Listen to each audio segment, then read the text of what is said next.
Right now at 6, police trying to piece together what led to a woman getting... Your clerk has been shot to death in Southwest Houston. It's just like the pain. It's like a pain that's not going away. It just shows nothing but hate. Rather than On November 12, 2024, in Houston, Texas, a 39-year-old man named Michael Dwayne Wilkerson walked into a liquor store on the city's southwest side and opened fire on a woman, his ex-girlfriend. 29-year-old Daryl Lynn Takesha King worked at that store as the manager. In today's video, we're breaking down what pushed a man to take the life of someone he'd once been in a relationship with, to do it in a public place, in front of witnesses, and what it ultimately cost him. Daryl Lynn Takesha King was born and raised in Houston. She graduated from Willow Ridge High School on the southwest side of the city, the same part of town where, years later, the story we're telling today would unfold. There isn't much public information about her childhood or school years. Neither family nor friends shared many details of that period with the press. What is known is that even back in school, she made a friend named Destiny Bradley, a connection that stayed with Takesha for the rest of her life, and one that would end up playing a real role in her story. It was Destiny who, almost 2 years before the tragedy, helped Takesha get a job at Ralston Discount Beverages, a liquor store on South Post Oak Road in southwest Houston, not far from Beltway 8. Takesha started out as a regular employee, but over time worked her way up to manager, the person responsible for the day-to-day running of the store, the register, the staff, keeping the floor in order. The store itself is a small neighborhood spot, the kind of liquor store you find on almost every major intersection in Houston. A low freestanding building, a glass storefront, a checkout counter near the entrance, and shelves of liquor and beer running toward the back. For regulars in the area, it was a familiar stop, somewhere people swung by for a bottle after work, where the staff knew faces, and where Takesha King stood behind that same register day after day, greeting the same people over and over. It was in that role, manager, familiar face, someone customers call by name, that the neighborhood came to know her. My sister was a very lovable person, very beloved person. You would never imagine somebody doing nothing like this to her. Everyone who knew Takesha personally described her the same way. Hardworking, focused, someone who knew what she wanted. Destiny Bradley, who worked alongside her longer than anyone, Besamon Bali, Asol Bembali Mundi, later told reporters that Takesha always found a way to get what she was after, and never came across as someone just drifting through life. According to Destiny, Takesha was also someone you could trust with anything. Her friend said she used to tell Takesha everything going on in her life, and Takesha kept every bit of it to herself, never once turning someone else's business into gossip. Destiny put it simply, Takesha took more secrets to the grave than anyone could count. Regular customers interviewed after the tragedy described her in almost identical terms. They said she was someone the whole neighborhood genuinely loved, and that they couldn't imagine anyone wanting to hurt her. I don't come here often, but I have been here.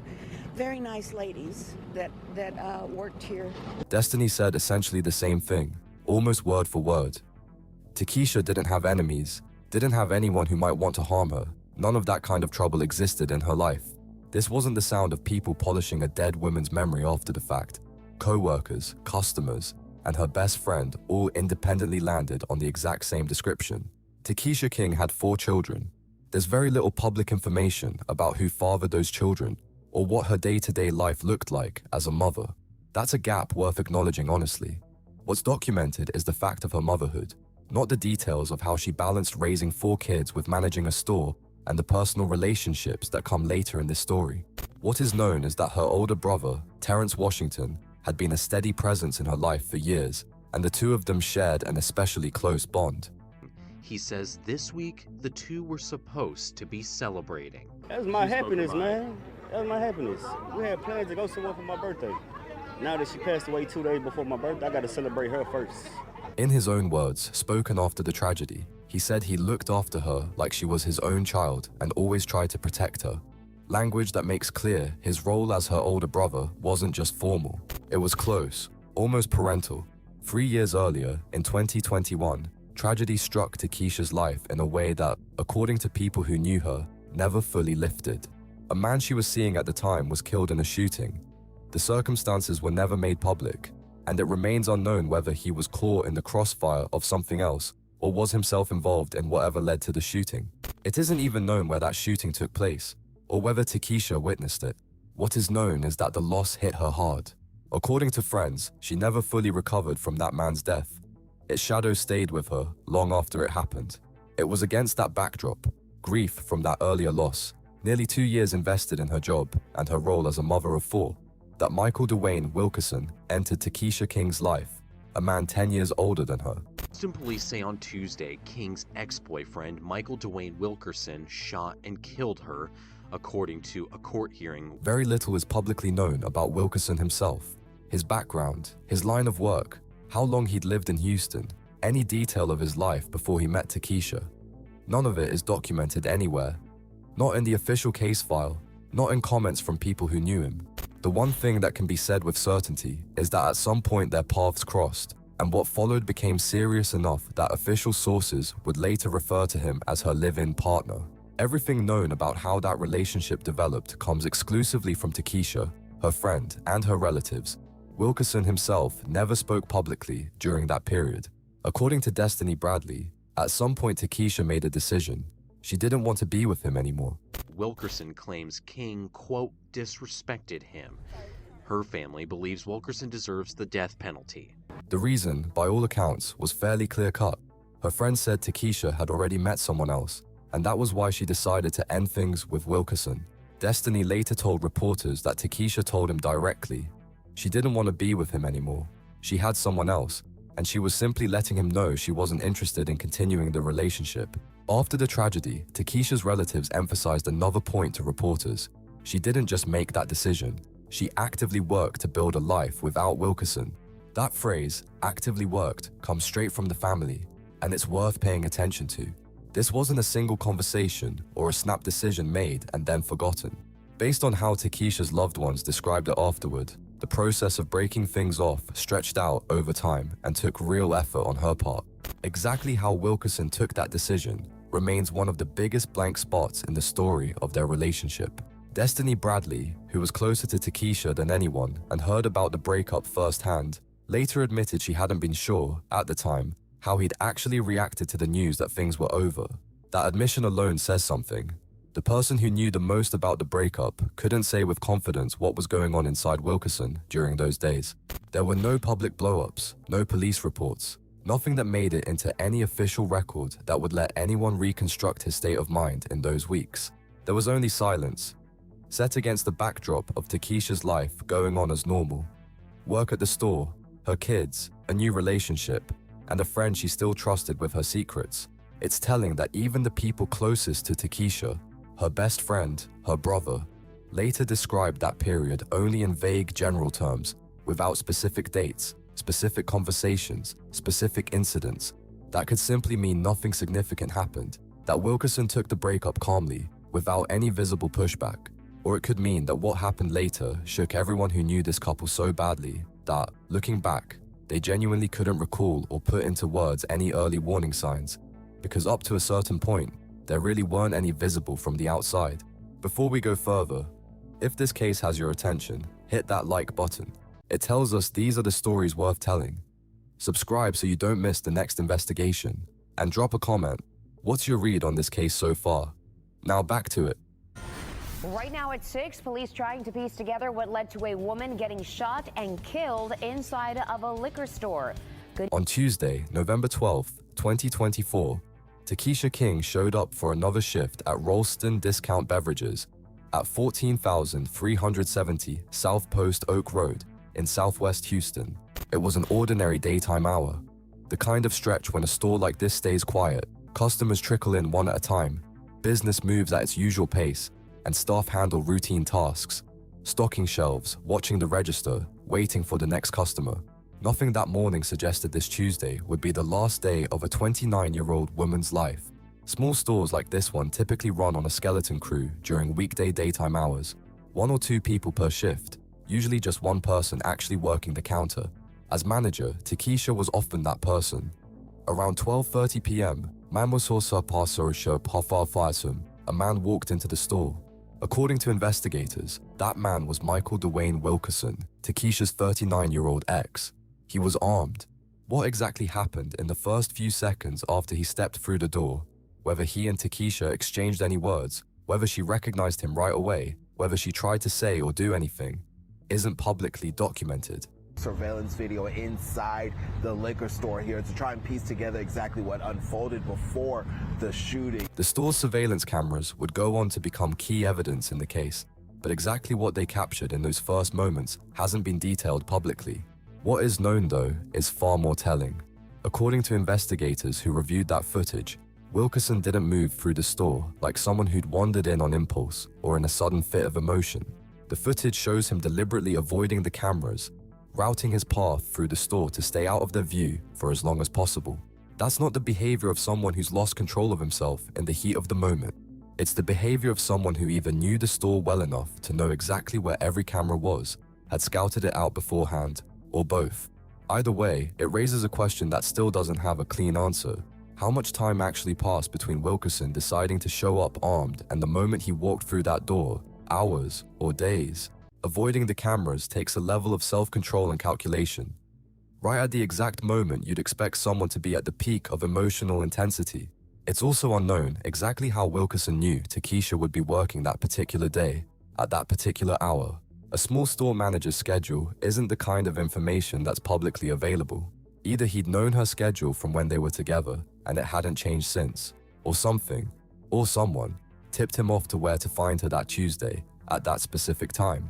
The publicly available case materials don't answer either possibility. Takesha was at her post, behind the register, in a space she knew well. The layout behind the register in a store like this functions, in practical terms, like a trap. The counter and register on one side, shelves of merchandise on the other, a wall behind. Someone standing behind that counter, the moment gunfire starts from the direction of the entrance, has almost nowhere to go. This isn't a judgment on anything Takesha did in those seconds. Nothing is known about that.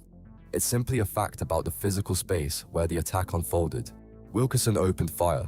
According to investigators, he fired 9 shots at Takesha. 4 of those 9 bullets hit her in the back. That detail, the wounds landing in her back rather than her face or chest, is worth calling out on its own because it points to a specific direction of movement at the moment of the shooting. The victim was either turning away, trying to retreat, or already running when at least 4 of the 9 shots were fired. What happened between the first shot and the last, whether Takesha moved through the store, tried to take cover behind the counter or the shelves, called out for help, isn't described in any publicly available source. What's known is only the number of shots fired and the number that struck her back. 9 shots isn't a single pull of the trigger. It's a series of separate, deliberate actions, repeated again and again, well after the first bullet should have stopped her, or at least incapacitated her. Courts handling cases like this one have a specific term for it: excessive force, a situation where the level of harm inflicted goes far beyond what was needed to cause death. There were apparently other people in the store at that moment, either customers or other employees, but no direct eyewitness accounts of the shooting itself are publicly available. There's also no information about whether anyone tried to intervene, call police during the attack itself, or take any other action in the moment.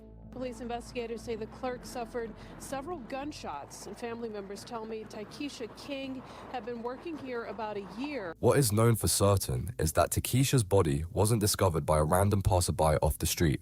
It was found by another employee of the same store, who arrived a short time later after it was already over. That happened around 12:45 p.m., roughly 15 minutes after the time investigators placed the start of the attack. Based on available information, that 15-minute window is the stretch during which the store sat with no outside intervention at all. When the employee walked in, she found Takesha on the floor with multiple gunshot wounds. By that point, the shooter was already gone. Emergency crews were called to the scene. Houston Fire Department paramedics, who also handle emergency medical response, arrived at the store and pronounced Takesha King dead at the scene, meaning that by the time the crew got there, there was apparently nothing left to be done to save her. She was officially declared dead on the spot, in the same store where she'd worked for almost 2 years, behind the very register she knew better than anyone. While detectives and crime scene investigators worked the scene at the South Post Oak store and Takesha King's body was removed, Michael Wilkerson was already far from the crime scene. Exactly where he went in the first few minutes after the shooting isn't known for certain, but the investigation later made clear he didn't stay in the area or try to head straight home. Instead, he turned to what investigators call evidence tampering. The murder weapon, the gun that fired those 9 shots.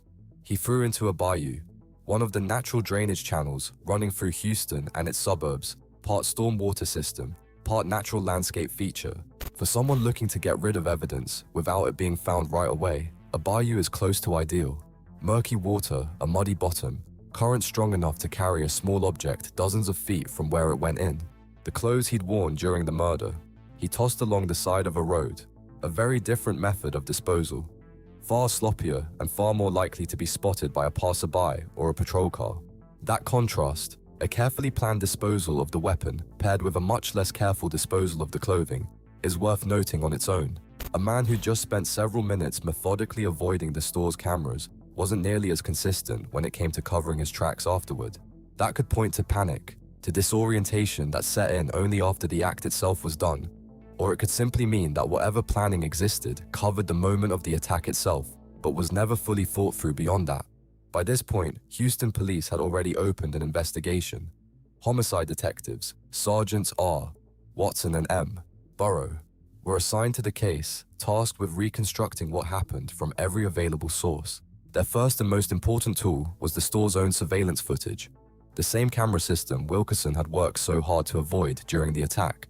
The irony is hard to miss. Despite every effort to stay out of frame inside the store, his presence and his actions there were still captured clearly enough to become one of the key pieces of evidence in the case. Detective work in cases like this typically moves on several fronts at once, reviewing footage from cameras both inside and outside the building, interviewing employees and regular customers who might have seen or heard something beforehand, and, especially important in cases involving ex-partners, digging into the victim's relationship history. That last angle, it seems, pointed investigators toward a name fairly quickly. Takesha's co-workers and acquaintances apparently had little hesitation naming Wilkerson as the man she'd recently broken up with, whose behavior after the split had remained unclear even to the people closest to her. Beyond the footage inside the store, investigators had another data source, license plate camera photos of vehicles passing through the area.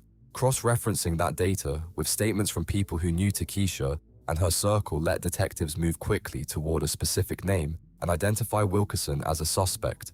Judging by how fast police landed on a name, the investigation moved intensely and without delay. Less than 24 hours passed between the murder and the suspect's arrest. Police won't say if this is part of a robbery, domestic violence, or a random shooting. They're just saying they're looking into all possibilities. However, they do say there isn't any risk to the community. Early on, before the suspect's name was even public, Houston police publicly characterized the shooting as a likely case of relationship violence, meaning that within hours of the tragedy, police were already suggesting the killing was tied to the victim's personal relationships rather than a robbery, a random dispute, or some other outside motive. That early assessment would later prove entirely correct, but it's worth noting it came before investigators had all the details of the case in hand. That kind of assessment, this early in an investigation, isn't a coincidence or a premature conclusion. It comes out of years of statistics. For Houston law enforcement, a woman killed at her workplace with no clear signs of robbery or an outside altercation is almost always approached first through the lens of a current or former partner. It's not an accusation or a foregone conclusion. It's the working theory investigators start with in cases like this. And in this particular case, it turned out to be right. While detectives pieced together the timeline from surveillance footage and other sources, Takesha's family had already started speaking to the press. Her older brother, Terrence Washington, became the main voice of the family in those days. He was the one giving the first comments to reporters who showed up at the store and at the family's home. In one of his early interviews, he spoke directly to the nature of the crime, pointing to the number of shots. In his words, you don't shoot someone 9 times, and a number like that says only one thing: hatred. That statement, made by the victim's brother in the first days after the tragedy, closely echoes the conclusion the justice system would later reach about cases like this one under the term excessive force. He just got there intuitively, looking at the number, rather than through the language of forensic pathology. The family was also public about what they expected from the justice system. In the very first days after the tragedy, long before the case would reach trial, Takesha's relatives said publicly that Wilkerson deserved nothing less than the death penalty. Meanwhile, the investigation kept moving. On November 13th, 2024, the day after the murder, officers with the Houston Police Department's Southwest Patrol Division Crime Suppression Team arrested Michael Wilkerson. A crime suppression team is a specialized unit typically brought in once police already have enough information for a targeted, planned arrest of a specific person rather than a patrol response to an active incident. The mere fact that this kind of unit was involved says that by the time of the arrest, investigators already had a clear picture of who they were looking for, where, and why. The arrest happened without any resistance from him, a man who, less than 24 hours earlier, had fired 9 shots at close range into a woman he'd once been in a relationship with, then methodically disposed of the evidence, offered no physical resistance, and made no attempt to flee when officers showed up. After the arrest, Wilkerson was booked into the Harris County Jail, the standard procedure for anyone suspected of a serious felony in the county, while formal charges are finalized and the actual trial process gets underway. News of the arrest reached Takesha's family quickly. Terrence Washington, hearing about the arrest, spoke to reporters again. And this time, his words carried not just grief, but a demand for the harshest possible punishment. He talked about his sister as the most important person in his life, calling her his first love in this world. Rather than focus on hate, Washington and others gathered here, trying to remember the love King showed. And without missing a beat, he moved straight into what he wanted from the justice system. In his words, when someone takes a child away from their family, only the death penalty will do. He went further, saying publicly that he saw no point in a trial at all. In his view, the defendant should be sent straight to Huntsville, the Texas city home to the state's sole death chamber. A demand like that, skipping the trial entirely, is of course legally impossible. No matter how clear-cut someone's involvement in a crime might look, Texas law guarantees every person the right to have their case heard in court. On November 14, 2024, just one day after his arrest, Michael Dwayne Wilkerson was formally charged. There were 2 counts. The first, capital murder. Under Texas law, the most serious murder classification on the books, one that carries the possibility of the death penalty. The second charge wasn't about the killing itself, but about what came after, tampering with or fabricating physical evidence, a charge tied directly to how Wilkerson disposed of the gun and his clothing in the hours after the attack. Under Texas law, a killing only qualifies as capital murder under specific aggravating circumstances. For example, if it's committed alongside another serious felony, if the victim falls into a certain protected category, or under a handful of other narrowly defined conditions. The conditions of his custody reflected the severity of each charge. On the capital murder count, Wilkerson was held without bond, meaning there was no possibility of release before trial, under any circumstances. On the evidence tampering charge, bond was separately set at $250,000. On paper, that looks like a contradiction. Bond technically existed on the lesser charge, but it was essentially meaningless, since the primary charge already ruled out any release at all. In practice, both conditions together meant the same thing. Wilkerson stayed in the Harris County Jail with no path out before the case concluded.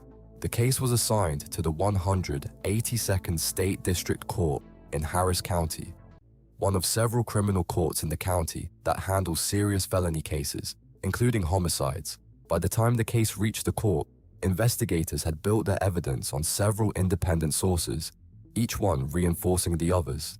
The store's own surveillance footage placed Wilkerson at the scene and captured his attempts to avoid the cameras, showing not just that he was there, but that his behavior was deliberate and calculated. The search turned up 2 more pieces of physical evidence: the gun, recovered from the bayou where he'd thrown it, and the clothing, found along the roadside. Both later went through forensic testing, tying them directly to the case. And finally, there was Wilkerson's own confession, given to investigators after his arrest, in which he didn't just fail to deny involvement, he stated the motive behind what happened. For the defense, that combination of evidence is close to the worst-case scenario. The video eliminates any question of who was even at the scene.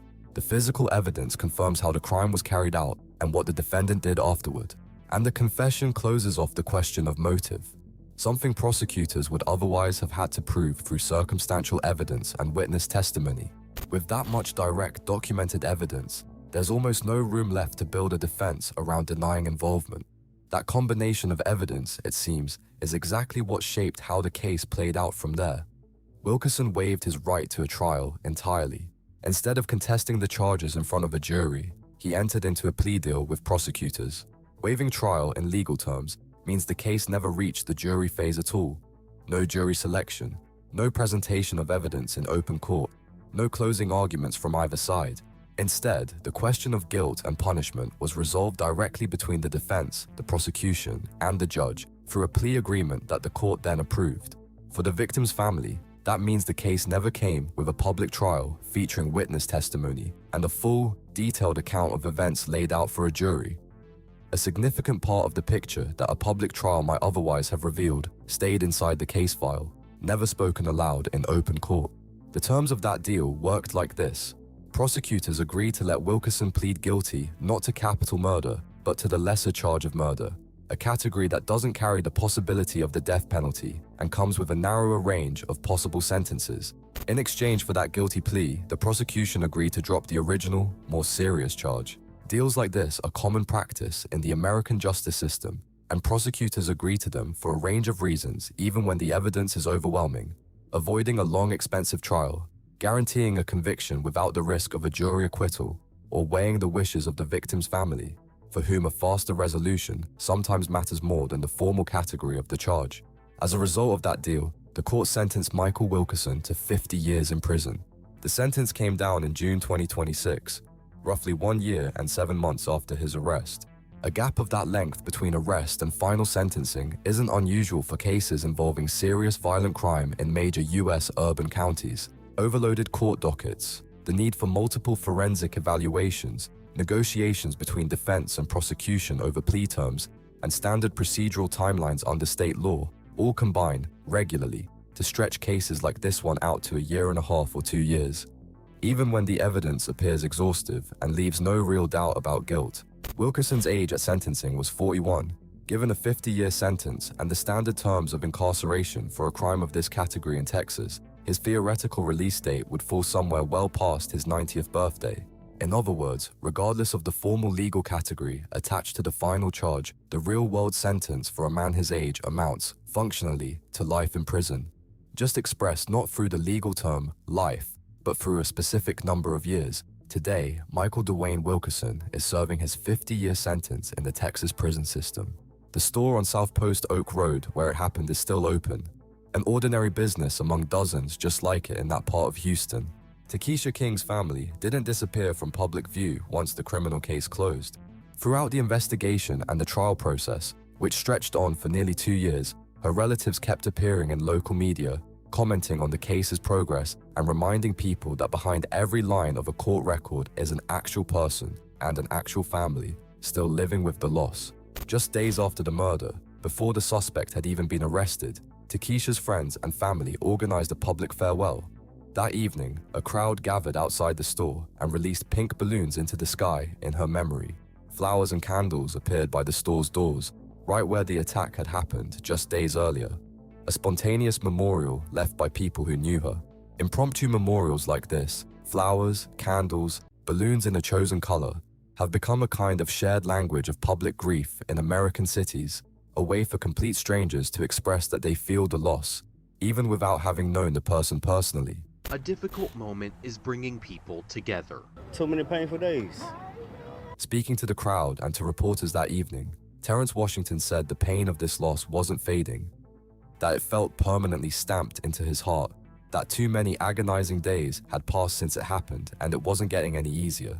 He called his sister his joy, and he added that they'd had plans together for his birthday, but since she'd passed 2 days before that date, he'd have to honor her memory first, and only afterward, if he could manage it, celebrate his own. That same evening, he spoke about his sister in broader terms too. Not as the victim of a specific crime, but as a person people loved. He said she had a remarkable way of putting people at ease, and that no one who knew her could have imagined anyone doing something like this to her. Our family, because this was senseless, man. Michael Stone says he was King's neighbor for 11 years. Among those gathered outside the store that evening was a local resident, Michael Stone, someone with no personal connection to the family, who came out to share in the community's grief. She would call me if she had a problem, she would talk to me, and actually we had a conversation about the guy. He told reporters his thoughts and prayers were with the victim's family, because what happened simply didn't make sense in any way he could explain. Nearly 2 years after the tragedy, by July 2026, Takesha King's memory continues to live on, not just in comments her family gives to reporters, but in a far more tangible digital form, on gunmemorial.org, a platform dedicated to honoring victims of gun violence across the country. By this point, her personal page there has 535 candles lit, a symbolic gesture available to any visitor who wants to honor her memory.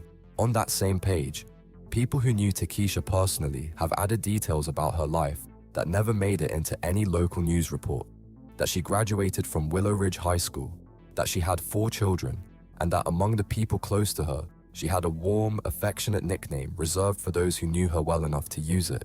Each one of those 535 lit candles represents a separate person for whom Takesha King's story never became just another crime headline lost in an endless news feed. Memorial platforms like this exist precisely because most victims of gun violence in the United States have no official, national memorial.